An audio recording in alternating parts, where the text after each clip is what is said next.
নমস্কার বন্ধুরা, সুজয়দের চ্যানেলে আপনাদের স্বাগত। আজকে প্রথমেই একটা সত্যি ঘটনা বলবো, যা আপনাদের শেয়ার মার্কেট সম্বন্ধে সমস্ত ভুল ধারণা এবং যত রকম বাজে মিথ আছে সেগুলো ভেঙে দেবে।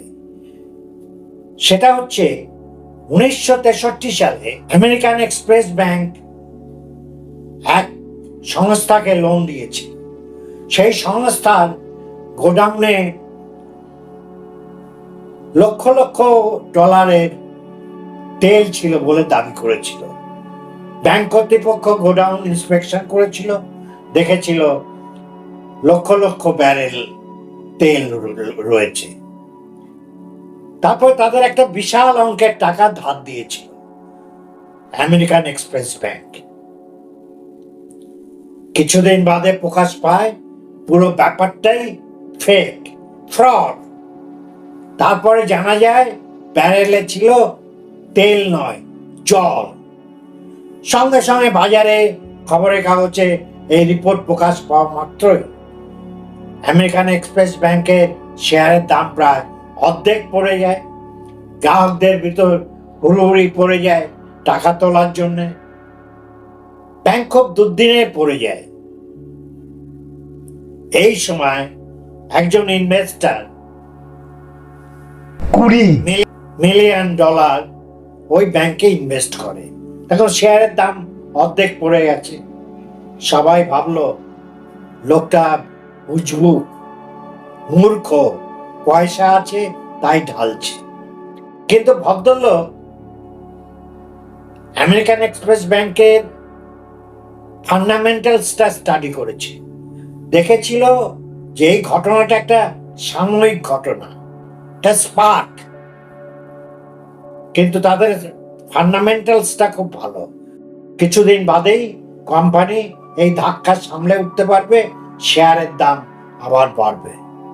এই ব্যক্তি আর কেউ না, আপনাদের সকলের পরিচিত পৃথিবীর বর্তমান যুগের অন্যতম ধনকুবের ওয়ারেন বাফেট। বর্তমানে যে টাকার মূল্য প্রায় $30 বিলিয়ন এবং আমেরিকান এক্সপ্রেস ব্যাংকের সবচেয়ে বড় স্টেক হোল্ডার এই মুহূর্তে ওয়ারেন বাফেট। তার হাতে ওই ব্যাংকের 20% শেয়ার রয়েছে, যার মূল্য বললাম $30 বিলিয়ন। অর্থাৎ ব্যাপারটা হচ্ছে খারাপ বল পেলেই ছক্কা হাঁকাও, মৌকা বুঝে ছক্কা মারো। এই মৌকাটা বুঝতে হবে। একটা ছোট্ট উদাহরণ দিচ্ছি। আজ থেকে 10 বছর আগে 2016 সালে আপনি যদি 10,000 টাকার টাইটানের শেয়ার কিনতেন, টাটা কোম্পানির যে টাইটান শেয়ার, তখন তার দাম ছিল প্রায় 400 টাকার মতো। আপনি 25টা শেয়ার কিনতে পারতেন। সেই শেয়ারের আজকে মূল্য হতো, প্রতিটা শেয়ারের মূল্য 4,000 টাকা।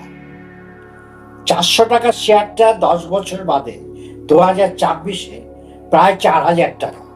অর্থাৎ আপনার 10,000 টাকা হয়ে যেত 10 বছরে 1 লক্ষ টাকা।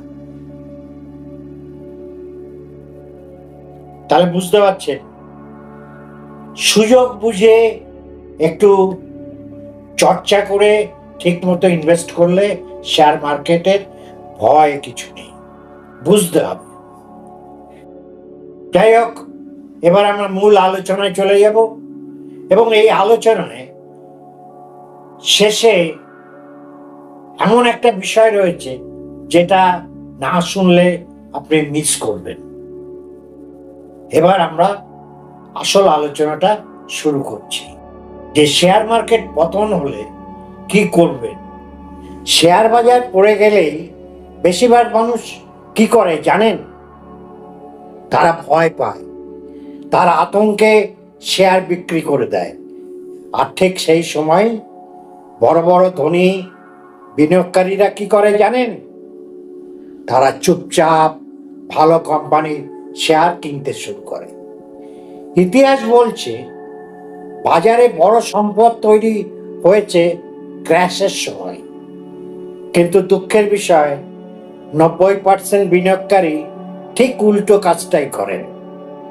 আজকের ভিডিওতে আমরা জানব কেন মার্কেট ক্র্যাশ আসলে ধনী হওয়ার সেরা সুযোগ হতে পারে। প্রথমেই একটা কথা পরিষ্কার করা দরকার, শেয়ার বাজার সবসময় সোজা লাইনে চলে না। কখনো যুদ্ধের কারণে, কখনো অর্থনৈতিক সংকটের কারণে, কখনো প্রাকৃতিক কারণে, কখনো সুদের হার বাড়ার কারণে বাজার হঠাৎ করেই পড়ে যেতে পারে। এটাই স্বাভাবিক। ইতিহাসে আমরা দেখেছি প্রতিটা বড় পতনের পরই বাজার আবার নতুন উচ্চতায় উঠেছে। ধনী বিনিয়োগকারীরা বাজার পড়লে আতঙ্কিত হন না, বরং তারা তিনটে কাজ করেন। তারা ভালো কোম্পানির শেয়ারের তালিকা তৈরি করেন। 2, বাজার পড়লে ধীরে ধীরে সেই শেয়ার কিনতে থাকে। 3, তারা দীর্ঘ সময় ধরে শেয়ারটা হোল্ড করে রাখে, ট্রেডিং এর জন্য কেনেন না। উদাহরণ হিসেবে বলা যায়, যখন বাজার পড়ে যায় তখন অনেক শক্তিশালী কোম্পানির শেয়ার 30% থেকে 50% পর্যন্ত সস্তা হয়ে যায়।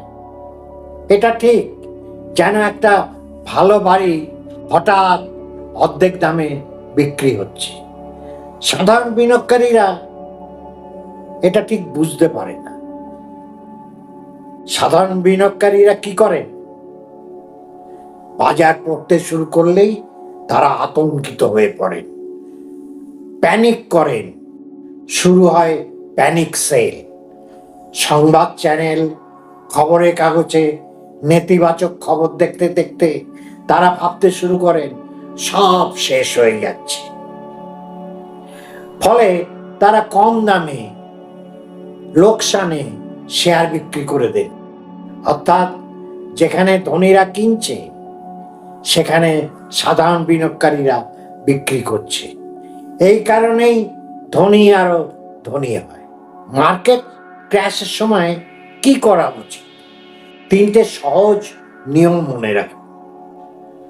প্রথমত, সব টাকা একসাথে বিনিয়োগ করবেন না। দ্বিতীয়, শুধুমাত্র ভালো ও শক্তিশালী কোম্পানিতে বিনিয়োগ করুন। তৃতীয়, ধীরে ধীরে সিপ বা ধাপে ধাপে বিনিয়োগ করুন। এভাবে বাজার পড়লে আপনার গড় ক্রয় মূল্য কমে যাবে। এটাই দীর্ঘমেয়াদে সম্পদ তৈরির সবচেয়ে শক্তিশালী কৌশল। মনে রাখবেন, মার্কেট ক্র্যাশ কখনো ধ্বংসের সময় নয়, এটা আসলে ধৈর্যশীল বিনিয়োগকারীদের জন্য সোনালী সুযোগ। ওয়ারেন বাফেটের সেই বিখ্যাত কথাটা আবার বলছি, be fearful when others are greedy and greedy when others are fearful। অর্থাৎ যখন সবাই ভয় পাচ্ছে সেই সময় আসলে সুযোগ তৈরি হয়।